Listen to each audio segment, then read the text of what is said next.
Assalamualaikum warahmatullahi wabarakatuh. Pada kesempatan kali ini saya akan membahas mengenai tugas akhir mata kuliah Sistem Informasi Akuntansi dan Keuangan.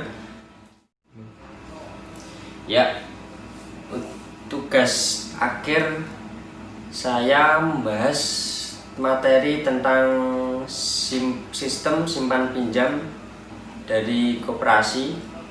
Ya, bagaimana materinya? Kita langsung saja ke materi. Pembahasan materi. Koperasi merupakan badan usaha yang bertujuan untuk mensejahterakan anggota. Dengan demikian, proses bisnis utamanya adalah memfasilitasi kebutuhan dari para anggotanya. Proses bisnis utama dari koperasi adalah semua proses yang ditujukan langsung, mulai dari proses pendaftaran anggota sampai dengan pemenuhan kebutuhan anggota. Proses bisnis ini dimulai dari pendaftaran anggota, dan dari sinilah pertama kali hak dan kewajiban anggota dijelaskan. Secara otomatis harus ditaati oleh setiap anggota yang hendak mendaftar di koperasi tersebut. Berikut adalah bagian yang bertugas dan terlibat dalam semua proses di koperasi. Yang pertama, ketua koperasi. Ketua koperasi bertugas memberikan pertimbangan terhadap pengajuan pinjaman anggota dan menandatangani laporan dari kasir. Yang kedua, ada bendahara, bertugas untuk menjalankan fungsi keuangan, yaitu kegiatan simpan pinjam serta membuat bukti setor uang masuk, bukti uang keluar, buku anggota, dan laporan keuangan dari kasir. Yang ketiga, kasir. Kasir bertugas mencatat transaksi, membuat setoran uang masuk, bukti uang keluar, membuat permohonan pinjaman, dan laporan simpan pinjam. Sistem informasi simpan pinjam di koperasi. Sistem informasi simpan pinjam merupakan suatu pengolahan data untuk melakukan proses pengolahan dan transaksi dalam lingkup simpanan dan pinjaman yang berguna untuk menghasilkan informasi yang tepat. Kegiatan simpan pinjam adalah kegiatan yang paling dominan di dalam sebuah koperasi. Banyak para anggota yang masuk dengan tujuan hanya untuk memanfaatkan fasilitas ini. Berikut adalah dokumen-dokumen yang digunakan sebagai syarat untuk melakukan simpan pinjam, yaitu 1. Kartu anggota.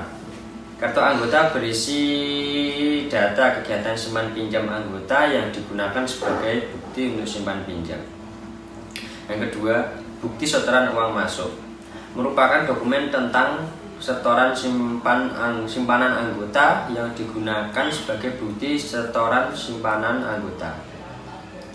Permohonan pinjaman merupakan sebuah dokumen tentang permohonan pinjaman. Yang keempat, bukti uang keluar merupakan dokumen tentang pinjaman anggota. Ya, materi selanjutnya adalah prosedur simpan pinjam di koperasi. Yang pertama kita bahas prosedur simpanan. Anggota koperasi melakukan simpanan ke kasir dengan membawa kartu anggota. Kemudian kasir membuat bukti setoran uang masuk dan mencatat simpanan pada buku anggota dan buku simpanan. Selanjutnya, kasir memberikan bukti setoran uang masuk kepada bendahara untuk ditandatangani bersama kartu anggota, dan kemudian dokumen tersebut dikembalikan ke kasir. Dan prosedur selanjutnya, kasir menyerahkan bukti setoran uang masuk kepada anggota untuk ditandatangani dan juga mengembalikan buku anggota. Kemudian kasir mengarsip data tersebut dalam arsip simpanan. Dan untuk flowchart dari prosedur simpanan bisa kita lihat di gambar.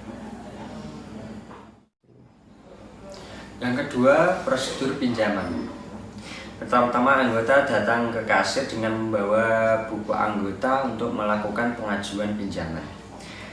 Kemudian kasir akan mengecek buku anggota dengan data anggota beserta data pinjaman di arsip pinjaman. Apabila tidak memenuhi syarat, maka pengajuan pinjaman akan ditolak dan buku anggota akan dikembalikan.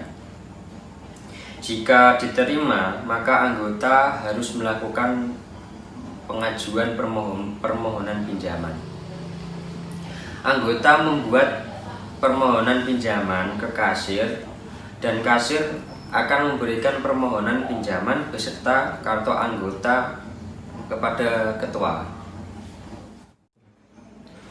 Kemudian ketua akan melakukan analisa mengenai pengajuan pinjaman. Jika diterima, permohonan pinjaman akan ditandatangani dan jika ditolak, buku anggota akan dikembalikan.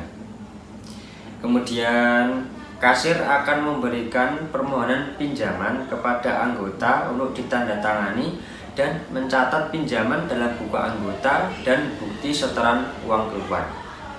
Selanjutnya, buku anggota dan bukti setoran uang keluar akan diserahkan ke bendahara untuk ditandatangani, kemudian diberikan kembali ke anggota beserta pinjaman yang disetujui oleh ketua, sedangkan permohonan pinjaman akan diarsipkan.